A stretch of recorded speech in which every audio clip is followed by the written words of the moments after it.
Welcome to the Consulting Leaders Podcast, where we talk about the business of consulting. Whether you're looking to grow your practice or learn from the stories of leaders in consulting, you're in the right place. I'm your host, Guillaume Jouvencel, ex-PwC and co-founder of GHA Marketing. Join me as I interview the best consultants in their niche. Let's get on with the show.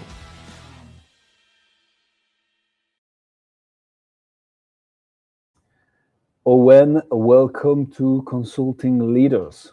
Happy to have you. Thanks very much. It's a pleasure to be here. Let's jump straight into it. Owen, what got you into the fantastic, yet sometimes a bit stressful world of consulting? Look, I think right through my career, I've consulted to varying degrees. Even though I've had other businesses and been involved in other areas, I've always consulted. People have always come to me for advice. And about 12 years ago, we just decided to formalize that through Brick Pig coaching. And I suppose really the reason was I suppose these days, money is a driver, and I'm at a stage where I just really like helping people do business and particularly life well. And quite frankly, it's one of the best. I don't call it a job; it's almost like a calling. It's one of the best periods in my life where I get to go out every day and make people rich and happy. So it's great. I like that. What's the problem that you're solving now? What is it that you're helping people achieve? Look, in Australia at the moment, business can really be quite a challenge, and it is, I think, really, regardless of where you are in the world, at times, business can be very challenging, particularly for small to medium enterprises. And I suppose there wouldn't be one particular problem that we solve. I think there are those several key areas. Clearly people want to make more profit. I mean, that's obvious. But if you engage a good business consultant, they should be able to generate profit and increase profits for their client. But I think in our practice, what we find is, I would say, Julian, that 80% of the people that come to us, they're either burnt out or on the cusp of burnout doing business.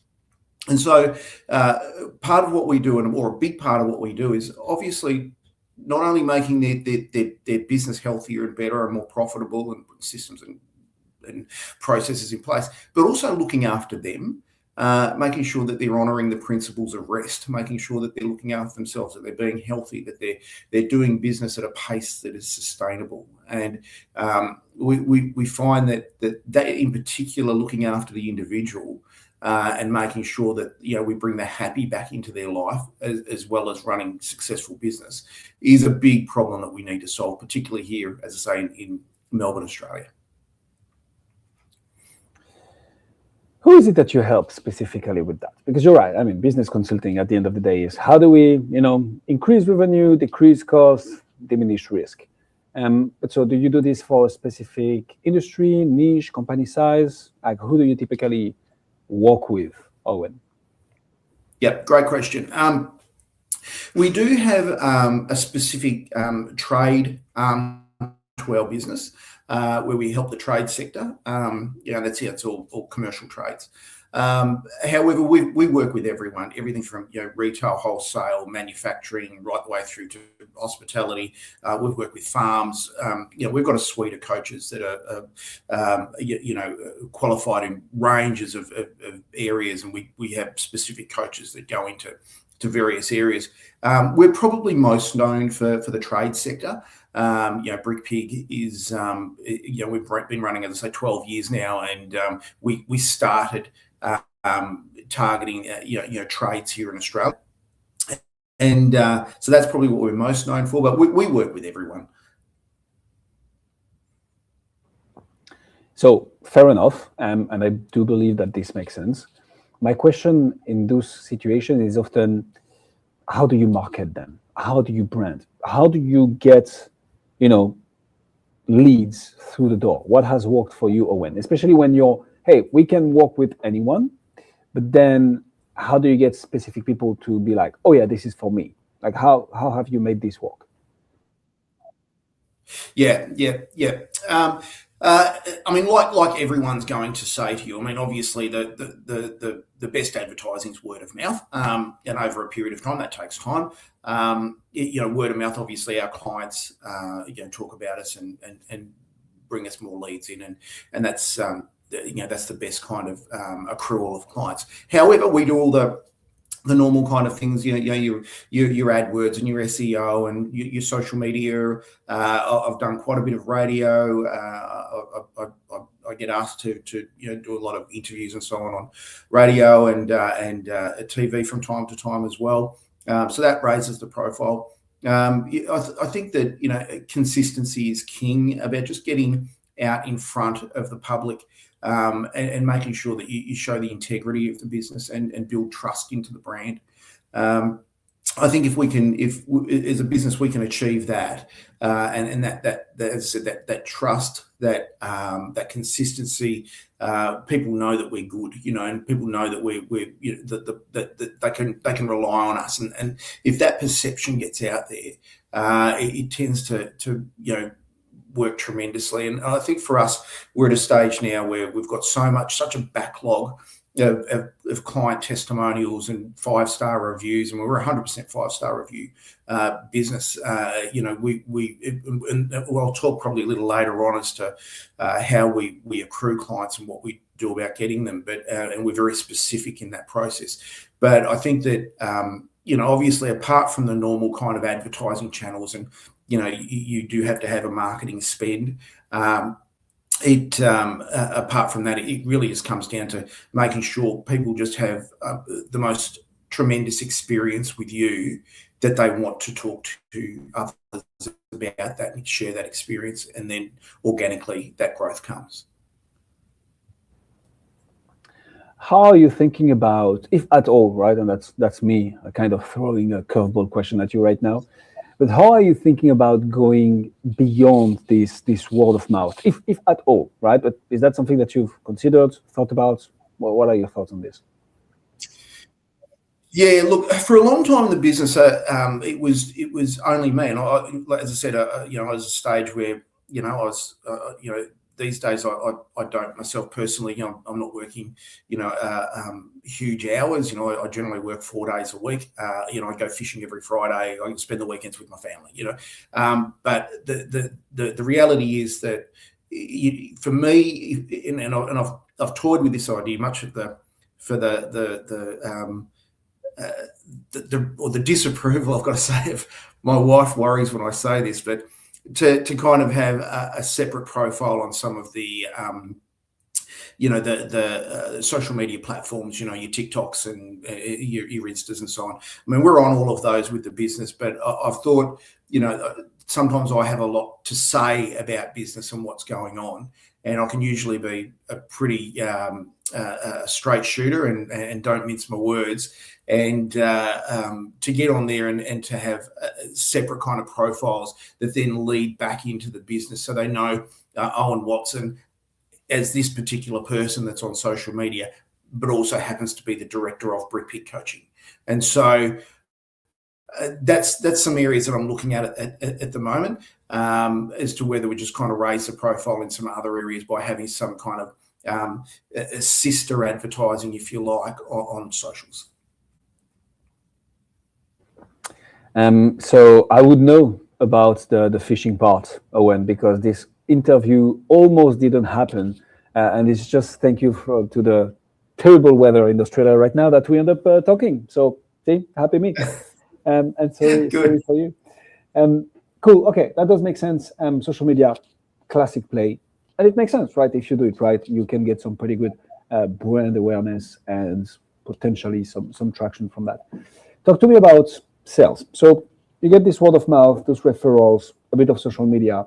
How do you move from this to a conversation, a sales conversation, a letter of engagement, an SOW, a RAC? Like, how does it all work when we enter the sales cycle with you, Owen? Yeah. So I think this is really where the magic is. How do you get? We don't work with anybody for less than 6 months. Our average client spends 3 years with us. They don't leave. And I've got clients in the business at the moment that have been with us for 7, 8 years. Starting up multiple businesses and selling them and doing more, and they can't dream of not, having a coach next to them. And they grow a very strong bond with their coach. So to answer your question, though, I suppose our process, we'd have a lead that would come through via, whatever platform it comes through, and maybe an email or a phone call or whatever that is. Every potential client that comes in, I speak with personally. There's an appointment made, and I do a triage call with them and just have a chat with them about where they are in business, where their pain points are. Just looking at it, before we kind of go too far, are we able to help them? And that's a really important conversation, because not everybody is a customer. What we're doing is really serious. We're going into people's homes, into their businesses, sometimes into their marriages and relationships. It's serious, and the last thing we want to do is mess that up. And if we find, therefore, I deem that we're not able to adequately help a particular client, then we'll redirect them somewhere else. We'll just let them know that they're not for us. However, the vast majority of the time we can. So this initial triage call where I speak with the client. From there, provided that call goes well, we then have a sit-down meeting with that client. Now, we like to be able to do that locally. So the vast majority of what we do is face-to-face, and all our coaching is face-to-face. We can do all the Zooms and the FaceTimes and those kinds of things if the client needs that. But I'd say over 90% of what we do is face-to-face.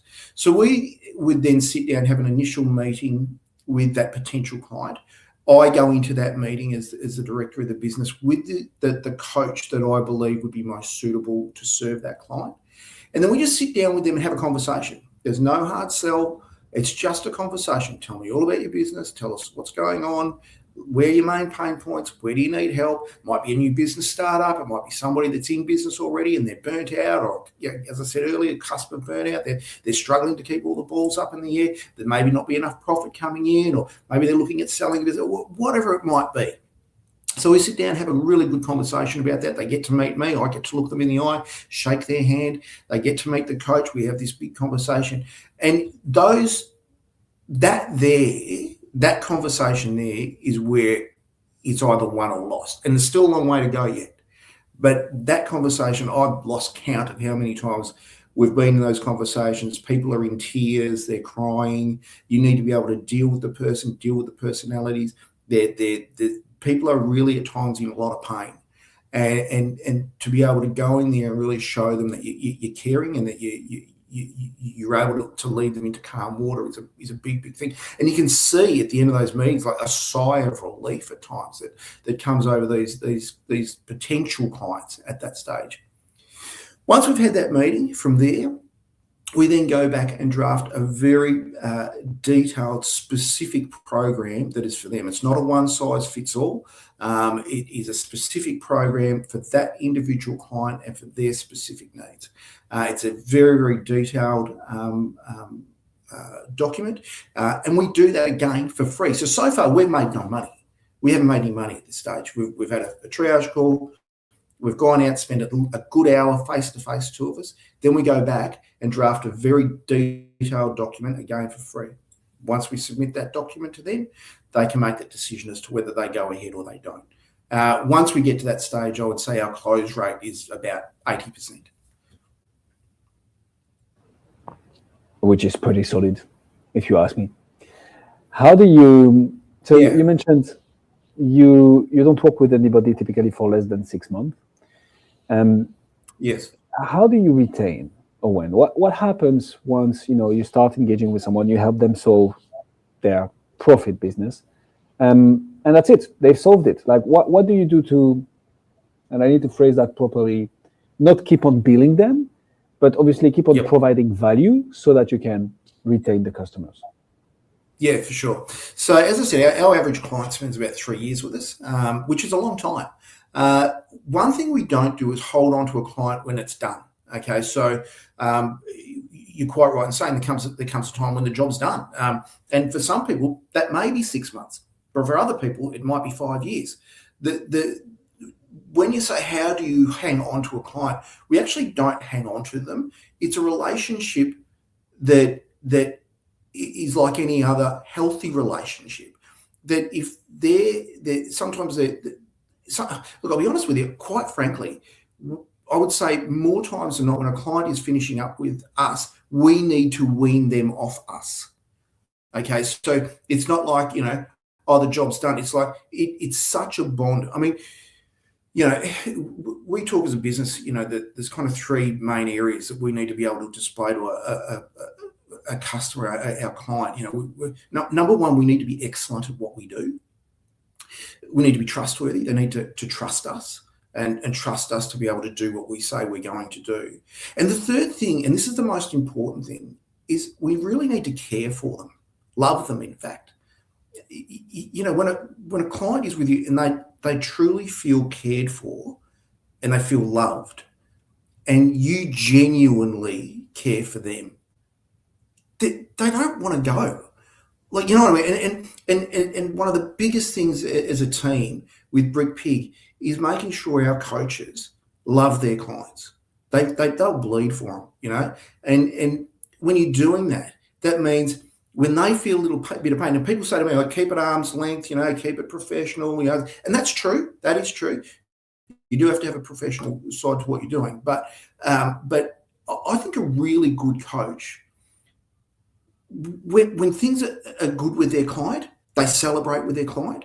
But when things sometimes are really bad and they're going through a tough stage, a good coach allows themselves to feel a little bit of that pain. Not all of it, not to get into the hole with the client and, wallow, but allows themselves to feel a little bit of that pain because it brings their edge back. It brings that edge back for that coach.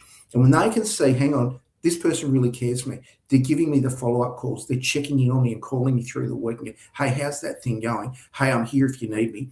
Don't worry, I'm just a phone call away. Do you need me to come and see you now? How do we get you through this particular thing that's going on? So when you say retaining a client, that's a really, it's a big thing. It's one thing to get a client, but to retain and hold that client, for us, it's about really caring for them, obviously doing a good job. It goes without saying. As I said earlier, yes, they've got to make more money. Business has got to get healthier. And when you've been doing this for long enough, it's almost mathematical to be able to improve the business. You pull this lever, that happens. You pull this lever, that happens. Pull that lever, that happens. So we know the business kind of thing is kind of the easier part. It's more making sure they're well, they're doing life well, they're doing well with family. I mean, the real heroes of this world, the people that, the fathers that are walking down the beach, holding hands with their wife and children. They're the real heroes. And if you go to the trade sector, particularly in Australia at the moment, if you're a tradie in Australia, you're a 53% chance of your marriage failing. Now, if your marriage fails and you're in business, that's catastrophic to your business. So we'd be silly if we weren't trying to work with their marriages and work with them as well. That's why every single one of our coaches are formally qualified life coaches as well, to a very high degree, because we know we're dealing with the individual as well and we want them to do life well. And if you read every testimony that's on the Brick Pig website, you'll all say the same thing. We expected our business to get better, but we never dreamt how much better our life would get. And that's why they hang around. That's why they stay, and that's why they tell their friends. So I know that was a long answer, but it's a really important one. The science of retention. So no, it was worth developing. And hey, this is why we're doing a podcast, Owen. This is to take the time to develop on long answers and actually extract the value from our guests. So no, this is really good. I guess I like your style. Mainly referrals, a bit of social media, very smooth and well-oiled sales cycle, and then obviously the magic. I was gonna say the money, but the magic as well is in the retention and then the fact that you work with people for 3 years on average. It's more than I've been in business so far. So impressive. Let me throw a little bit of a curveball question at you now. What's your number one challenge? What is the one nut that you're trying to crack that once you crack, you're going to take the whole thing to the next level? What would that be for you?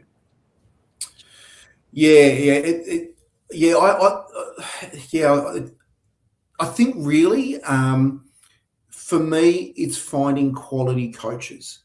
We've got to a stage now where we're attracting the clients we need, and the reason I scaled Brick Pick Coaching is because I was always personally booked out 12 for 18 months in advance. You couldn't get me, and I felt like I didn't have the right not to scale the business and try and help more people. I'm very, very, very choosy about the quality of the coach that I put on. I take this, as I said earlier, very seriously. And to find a coach that's, in Australia, business coaching is totally unregulated. You can put an advertisement on social media or in the paper or on radio, call yourself a business coach. And you ask what they were doing last week and they were driving trams for a living.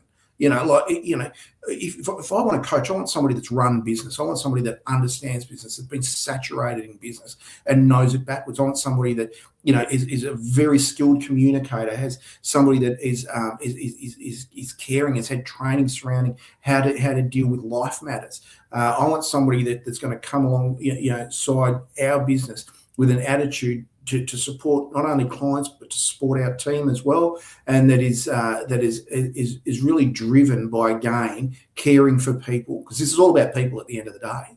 It's about caring for people, making sure that they make a difference in those people's lives. So the biggest challenge for me is to try and find those individuals to come into my business to be able to serve clients well, and they're rare.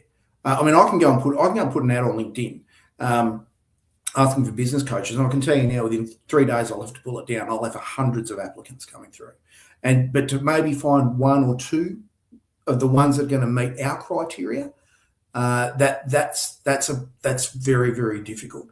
I have a dream one day for my business that we are so well known and so well known for our excellence that our coach, any of our coaches, would be sitting at a dinner table at some stage with their friends or being invited out to dinner, and they get asked, "Hey, what do you do for a living?" They say, "A living," and and they say, "Oh, I'm a business coach for Brick Pig," and people just go, "Oh, crumph, Brick Pig, geez, this guy knows the deal. He's like a third Dan black belt. This bloke, he's like, that is my dream.